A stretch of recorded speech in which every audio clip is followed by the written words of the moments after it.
All right, we're doing a little unscheduled work today on this Sunday. Now today they're calling for upwards of potentially like 4 inches of rain over the coming week. So we're having to speed up our timetable a little bit, but not gonna lie, it will be nice to see it rain again here and just prove that we're not turning into the new Sahara.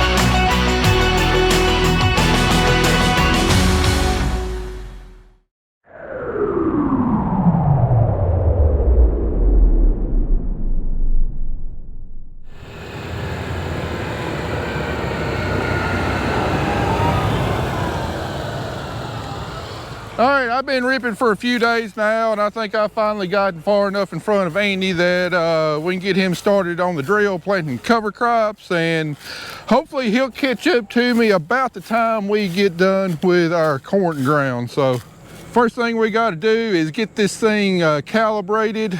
For our cover crop mix, we're putting out a total of 47 pounds of seed per acre. I'm not going to bore you with the calibration process. I've got a full-length video on how to properly calibrate these drills, and I mean, get it super accurate. I mean, down to like the closest pound to the acre. I think it's about a 7-8 minute video. Anyway, if I remember, I'll put a link up here in the corner. But what we're planting today, we changed up our mix a little bit. As y'all know, this year we're going to be pretty much broke this year, no chance of profit, and I've adjusted my mix accordingly. We're not spending a lot of money on experimenting with different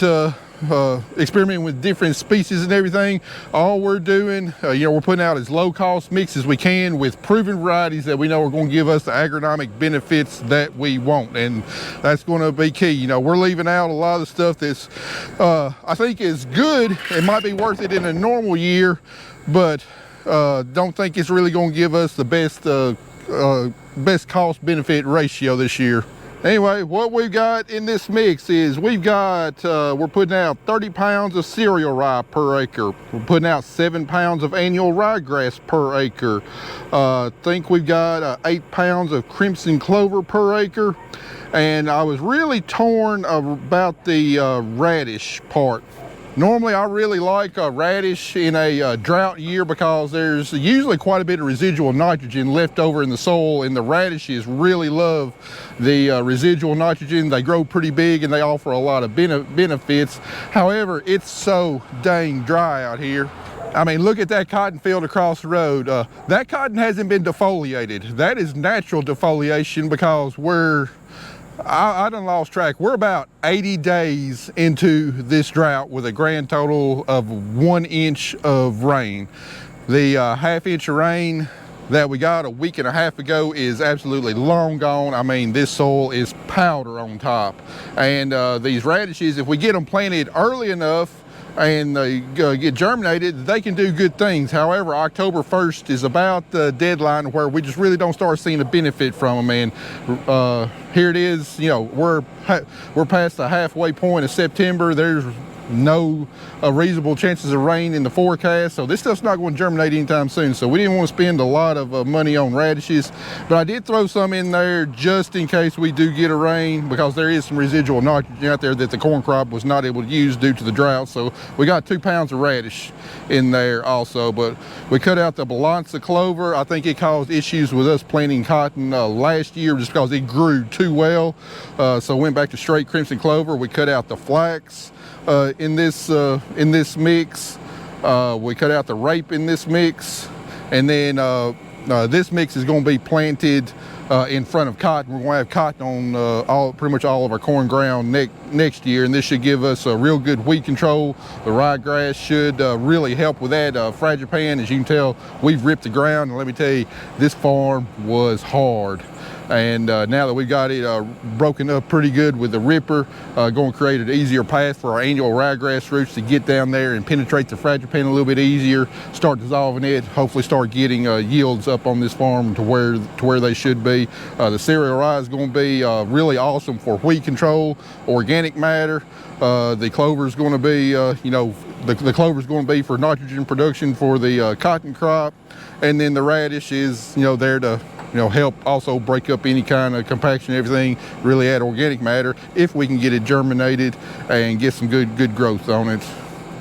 So anyway, me and Andy going to get this thing calibrated, get him running hard, then I'm going to go hop back on the ripper and make sure I can stay out in front of him. All right, like Matt is saying back there, I am running the drill today. We are putting some cover crop seed into the dirt, into the dust. We're about to get it calibrated and make sure everything's working properly, but we went through the drill and got it greased up and ready to roll, so should be everything. Just got to calibrate it and make sure the seeds go down. So that's what we're doing. I'll show you some dust flying here in a minute. All right, she's all calibrated, 47 pounds an acre. Time to let the dust fly.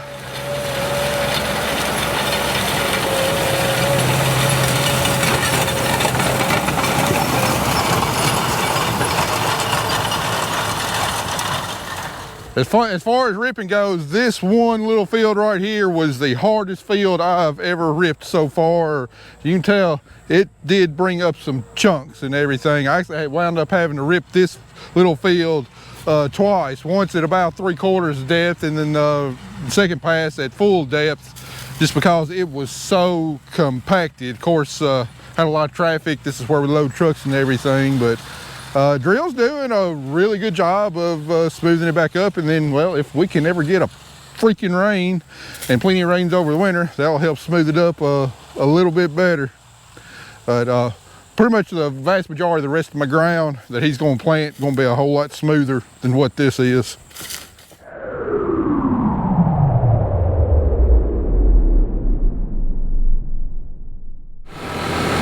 We got everything serviced, getting the fuel topped off. I ain't gonna lie, this thing drinking a ton of fuel every single day. If you're curious about how much fuel we're using pulling this 6 shank ripper across a 19-foot swath, this tractor, where it's pulling relatively well, using about 1.5 gallons per acre, and some really tough conditions, about 1.75, maybe close to 2 gallons per acre of fuel is what it's doing. And I mean, that's in situations where I got like 30% wheel spin, 2.2 miles an hour, and it's just scratching and clawing and just heaving up chunks of concrete. All right, looking at these Wear Parts LLC ripper points, I mean, they're still in fine shape, and let me tell you, they are seeing some abuse this year. I mean, we're talking about some of the hardest conditions for a ripper point to plow in as possible. I mean, absolutely no moisture in the soil, really tough fragipan, and they're holding up extremely well. Not seeing any wear up here on their protector part. Right here we are starting to see some wear. You can see how it's kind of wearing back on the edges. It's got a super sharp edge right now, which, I mean, you're talking about really helping to get down and dig. They're doing an excellent job, and hopefully I'll have time before we got to do other things, when we get done ripping, maybe take those points off that I weighed before we ever got started, and see just how much wear we've got on them. If I can't do it this fall, well, I'll do it next fall then. But yeah, so far I am super happy with those wear point parts.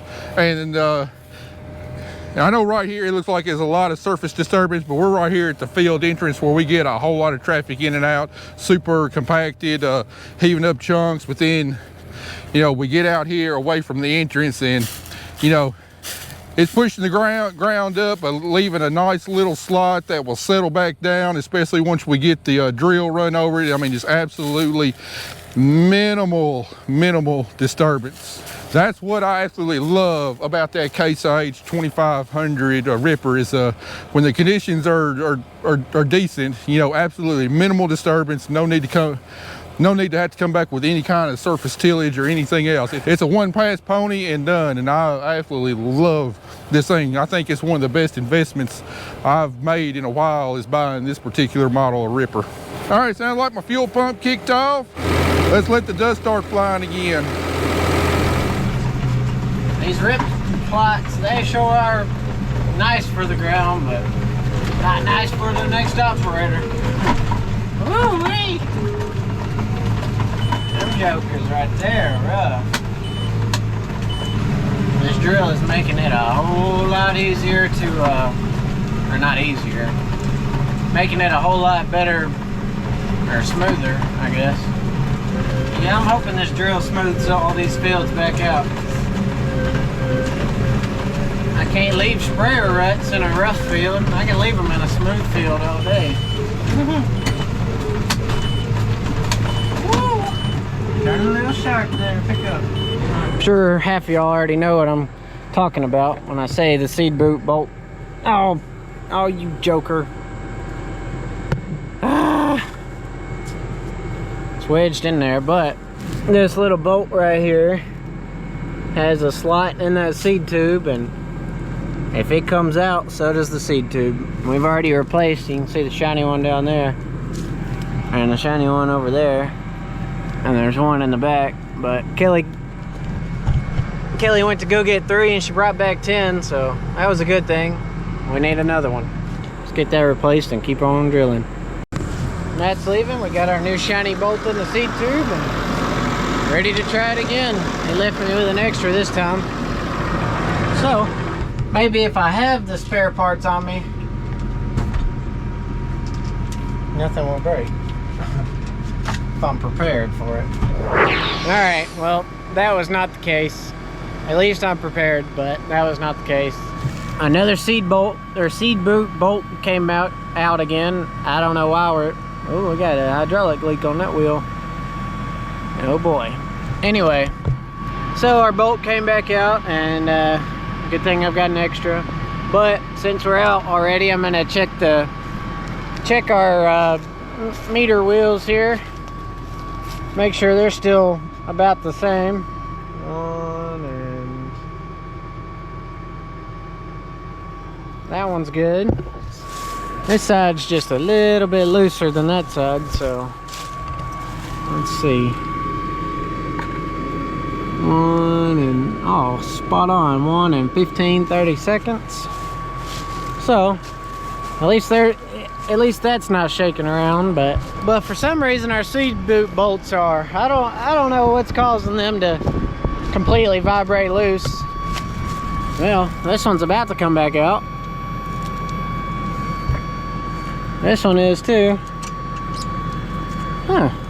I need to put some Loctite on these. I'm glad I caught that one because that's a brand new one. So anyway, same old, same old. Get that fixed and finish this field. Alright, back in the cab. It's a lot cooler in here than it is out there. Sure. I didn't bring a 9/16 with me, but a good pair of trusty blue handled channel locks will always do the trick. It's a hammer, screwdriver, wrench, whatever you want to use it for. Anyway, all those bolts are tightened down. The fronts are working loose way faster than the backs. The backs, there's not even a loose one on the backs. So I guess when we move fields, I'm gonna stop by the shop and grab some like thread tape or something. I don't know, maybe some medium strength Loctite and a couple more of those bolts, because I have a feeling that won't be the last one that comes out. But our meter wheels, they were both exactly where we had them set before, so they're not shaking around or changing, but just got to keep a big eye out for the seed boot bolts. Yeah, here we are on an old cattle farm, and right here in this area I'm having to pick the ripper up. The reason why is because this area right here is where they fed all the cattle year after year after year. They also baled their hay with net wrap. What do you think they did with that net wrap?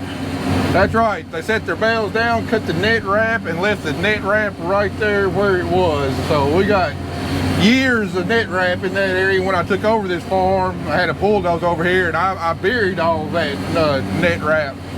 Well, you can imagine what a ripper does when it goes through some buried net wrap. That's right, it digs it all back up again. So that spot's got a plenty of manure on it, and it doesn't need any ripping. But anyway, like I said earlier, we've been going pretty strong. A few days now, we gotten a reasonable amount of acres covered. And I didn't have my camera with me yesterday, but the farm I did yesterday was a Dunlap farm, and we had corn on it this year. But last year, after our full season beans, I ripped that farm then because I want to see what it would do on corn, and that's actually where we had our ripping trials at. And initially, I wasn't going to rip it this year. We ripped it last year, but then Andy sprayed the corn across the rows when it was pretty wet, and left some shallow ruts every 100 feet.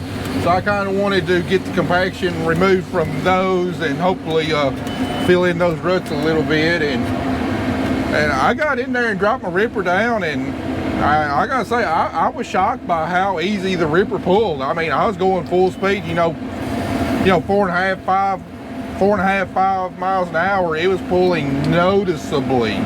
Not just noticeably, it was pulling much easier than all of this that hasn't been ever ripped. So I feel pretty good about that. To get maximum benefit out of this ripper, I definitely don't have to do it every year. Especially, integrating cover crops to help keep the soil from getting compacted again and everything. I don't know what kind of frequency would be optimal to do it. I think I'm going to try it again, 3 years after the first ripping, see how well the ripper pulls in. If it doesn't pull hard at all, then there's really not much need of ripping except, in the high traffic areas where we load trucks and so on. So I don't know, hopefully, I can get away with only having to do large scale ripping, just very, very infrequently. I don't know how often. I don't, maybe once every 9 years or so. I don't know. It's just going to be a learning process as I go forward, because obviously it is a very time consuming process, and we got plenty of other things we can be doing right now. And if I can eliminate having to spend 4 or 5 days every fall on the ripper, that would be a pretty big benefit to me. All right, we got this bottom done and the bottom over there across the tree line done. So you know what that means. Let's get out and do our little routine check just to make double sure. All our seed tube bolts seem to be holding in, but this kind of looks like it has shifted. We shifted. Oh boy. Well, that was not what I was expecting to say, but it has moved about 9/32.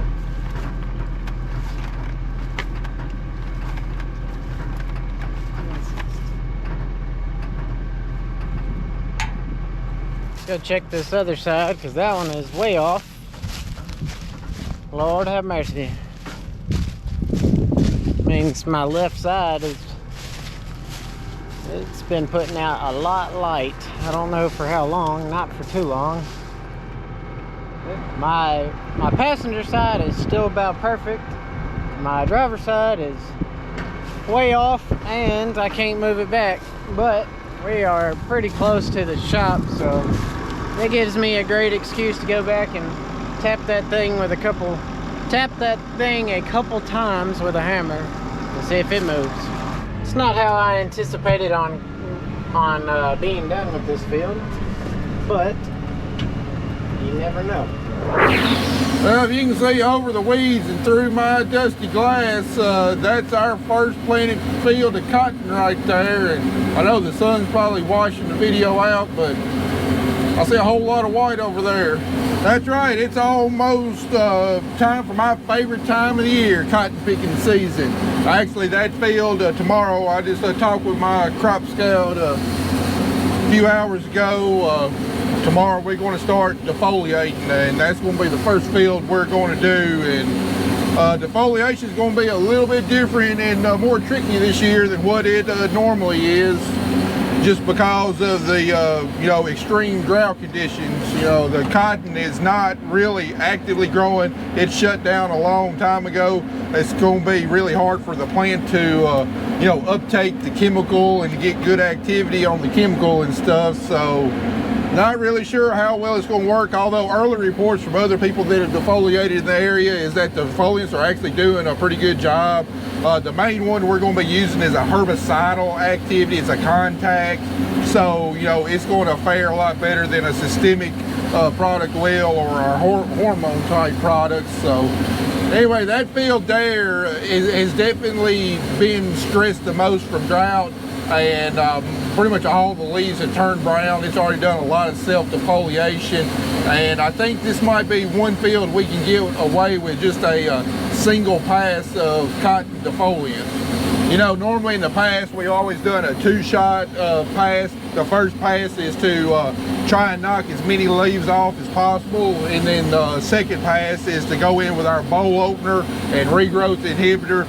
We coat all the bowls with a bowl opener, get them to open up, but that's a lot farther along than anything I've defoliated in the past, and we're going to try and get by with just a one-shot pass on it. And then if I need to, about 6 days later, the few spots in the field that are still green and everything, we can come back and apply, you know, some extra ethifon or something then to promote bowl opening on it. But again, with this year being the way it's been, we're going to try and save as much money as possible. We're going to try and get by with as cheap defoliation pass as we can without sacrificing, you know, actual performance of the defoliant. Because, you know, the most expensive application there is the one that doesn't work. So we don't want to spend money and then, you know, it not do what it's supposed to do. But I think we got a pretty solid plan going forward, and hopefully tomorrow we can start smelling that defoliant flying in the air here in Crockett County. I'll tell you what, all I can say is if you know, you know. For a cotton farmer, the smell of that Folex, it ain't nothing like it. I'd say that's my #1 favorite smell, followed closely by the smell of cotton picker spindle grease and fresh picked cotton.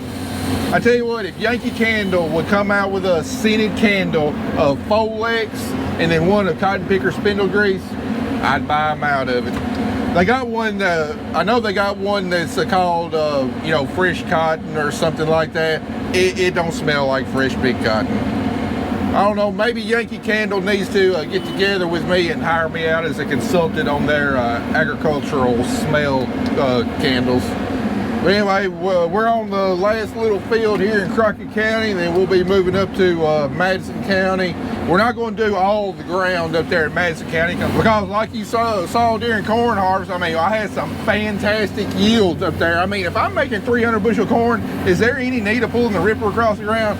I don't think so. But all the hill ground up there is Smith's family. We're going to try and get that. There's some spots in the bottoms that I know are compacted. We're going to try and get those. And then the Tom Edwards farm, we're not going to touch that. I mean, that farm just did fantastic from one end to the other, so we're going to leave it alone. So hopefully about another day and a half, 2 days of ripping, and we'll be done with our corn ground. I still plan on ripping some soybean ground once we get some beans harvested. And the way beans look, I expect they're going to be coming off next week at some point. So we're going to have a busy week next week. We're going to have a lot of cotton to defoliate, have a little bit of ripping left to do, still going to have some cover crop left to plant, soybeans to cut. You know, gotta get the cotton picker out, fill it up with water, grease, and everything else. Run the heads, make sure all of that's going to run like it should. This weekend probably going to be our last free weekend for quite a while. Someone donated some football tickets to the UT versus UAB game in Knoxville this weekend. It's been quite a few years since we've gone to a game. Kelly wanted to go, Carter wanted to go. I really wanted to stay home and get things done so I wouldn't have to play catch up. But it's going to be a fun experience. So we're going to take off tomorrow afternoon, head to Knoxville, and After that, it's going to be go time until everything is completely done this year. Because it's going to be happening like clockwork, one right after the other and probably on top of each other.